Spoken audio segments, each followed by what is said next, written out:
program at the Angel Academy of Art follows pretty well the programs of the 19th century art academies.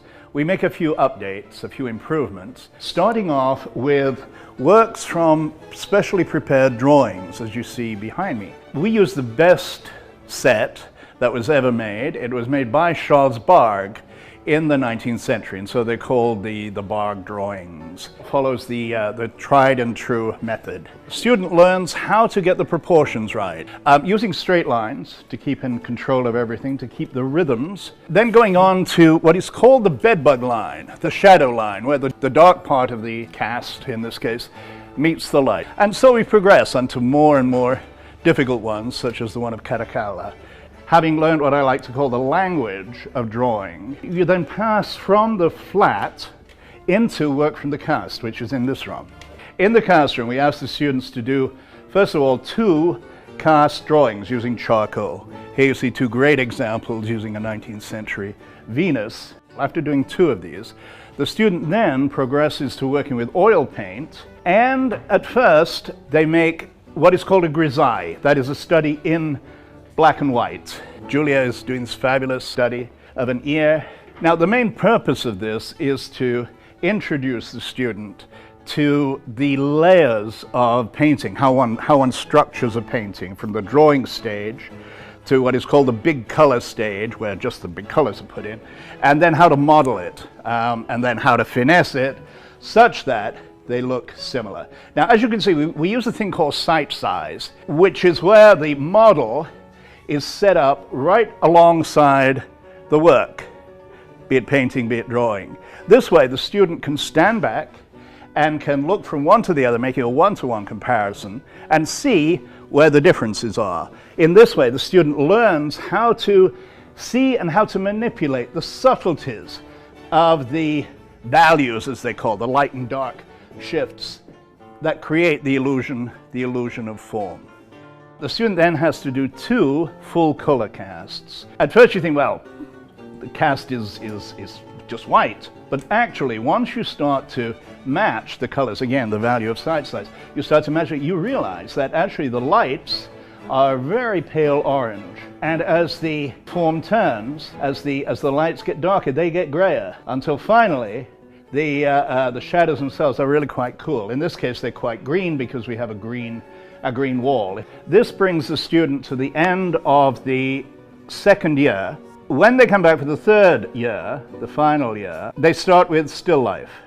Now, still life is the best arena in which to study color, texture, and the illusion of space. The student goes through 4 different still lifes, beginning with this tenebrous, that is to say very dark, situation. So the student can then exploit the fact that the more distant objects get darker. They recede into the darkness, whereas the foreground objects come forward in full light. The next 2 still lifes deals with perishables. So the student has to learn certain principles of how to deal with perishable still lifes. Most of the colors have to be roughed in very quickly, and then each perishable has to be focused on in turn to catch it before it dies.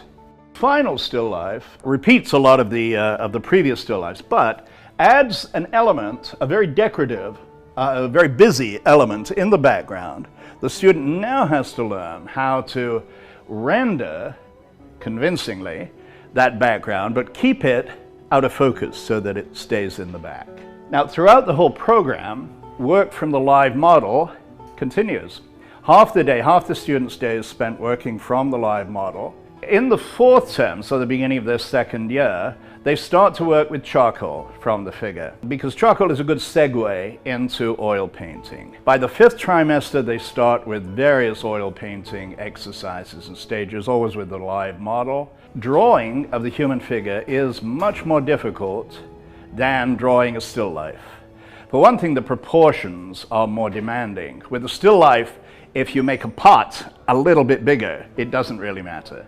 But from the live model, if you make the shoulders too wide, particularly on an easel-size painting, the scale of an easel-size painting, it looks monstrous. The student's proportions have to be honed very, very, very carefully, very tightly. It's very easy to think, well, if I just copy the model, as I would copy a cast, then I'll have a wonderful painting. And it's just simply not true. You cannot copy the model. The fewer details you put into a figure painting, the more realistic it will look. Most beginners think that, oh, the more details I add, the better it'll look. You know, I'll put in all these little muscles and all these little things, squiggles and whatnot. The more you put in, the less convincing your work will be. And this is a very, very difficult thing to overcome, because through the first 2 years, concentrating on casts, that simplification has already been done for them by the artists who made the original sculpture.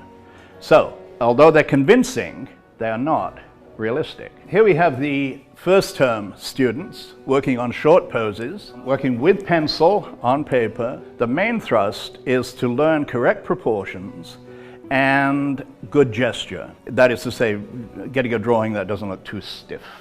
This is a step-by-step that shows what is called the grisaille underpainting method, where one goes from gesture to what we call the construct to the map, and then the filling in, the building up of the lights, then the halftones are added and so on, until one comes up with a gray and brown underpainting. Here's an example of how Caravaggio used to work from a very dark canvas, impasting in the red-orange color of the drapery, and then building up this grisaille, these lights and darks. It's a very efficient way of working.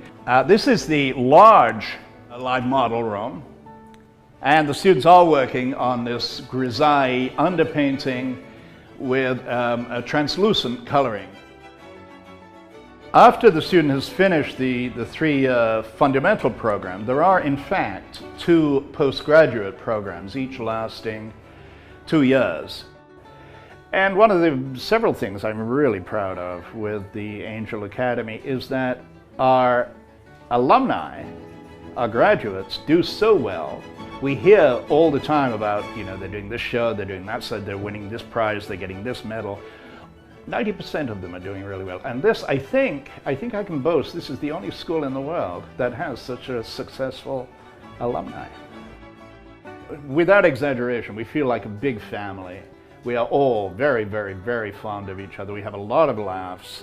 And yet, we also teach very seriously. Everybody learns here.